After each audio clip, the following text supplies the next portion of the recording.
There's a lot of research being done into language learning, a lot, but how much of it filters down to you as a teacher in your classroom?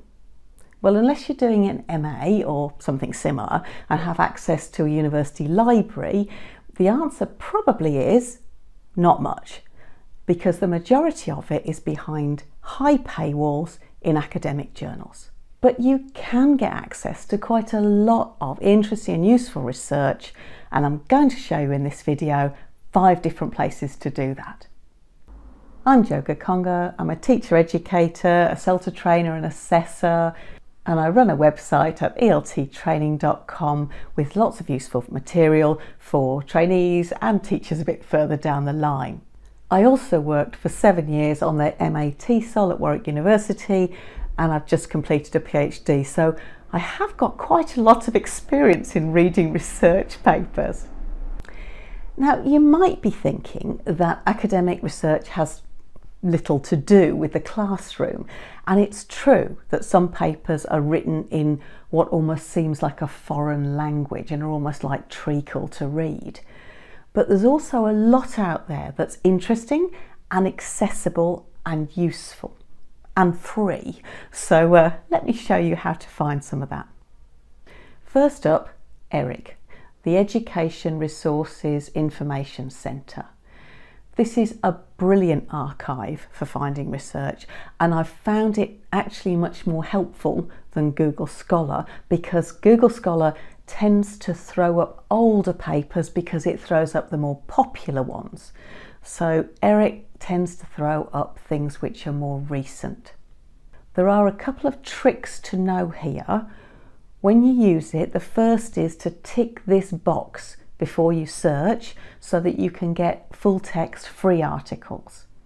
And the second is to filter for what they call the ERIC digests. If you want useful and well-written overviews of particular aspects of ELT, you may well find it here.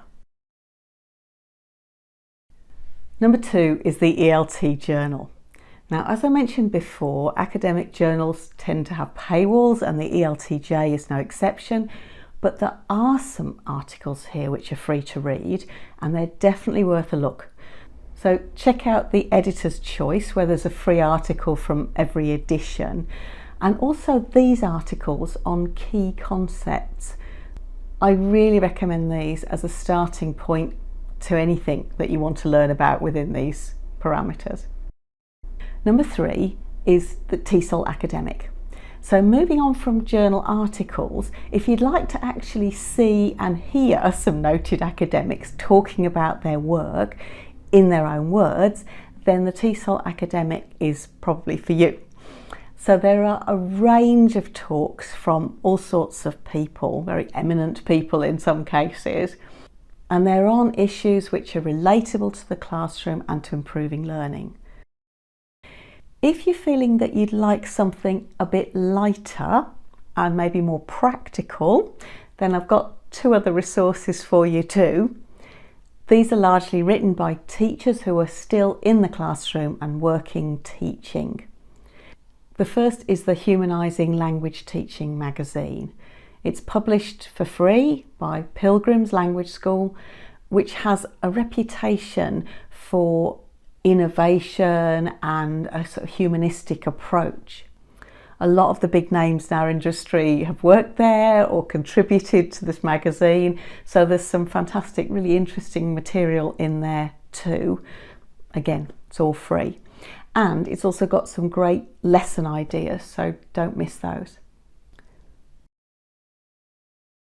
Finally, International House is another organisation with a strong history of teacher development, and they also have an online journal that's free and very practically based.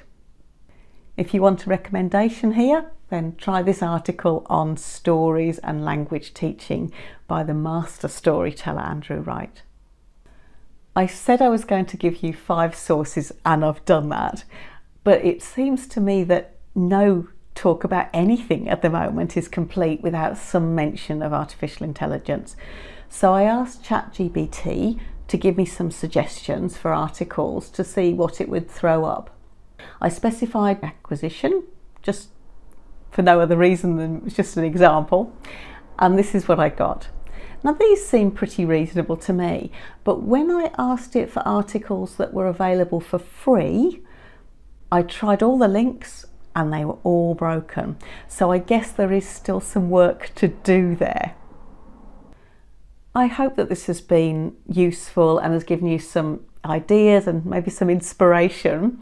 So why not challenge yourself to try something manageable, maybe one paper a week.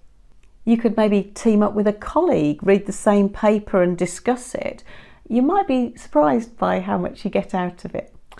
If you want other development ideas, then check out my free resource at elttraining.com, and I'll see you next time. Don't forget to like and subscribe. Bye-bye.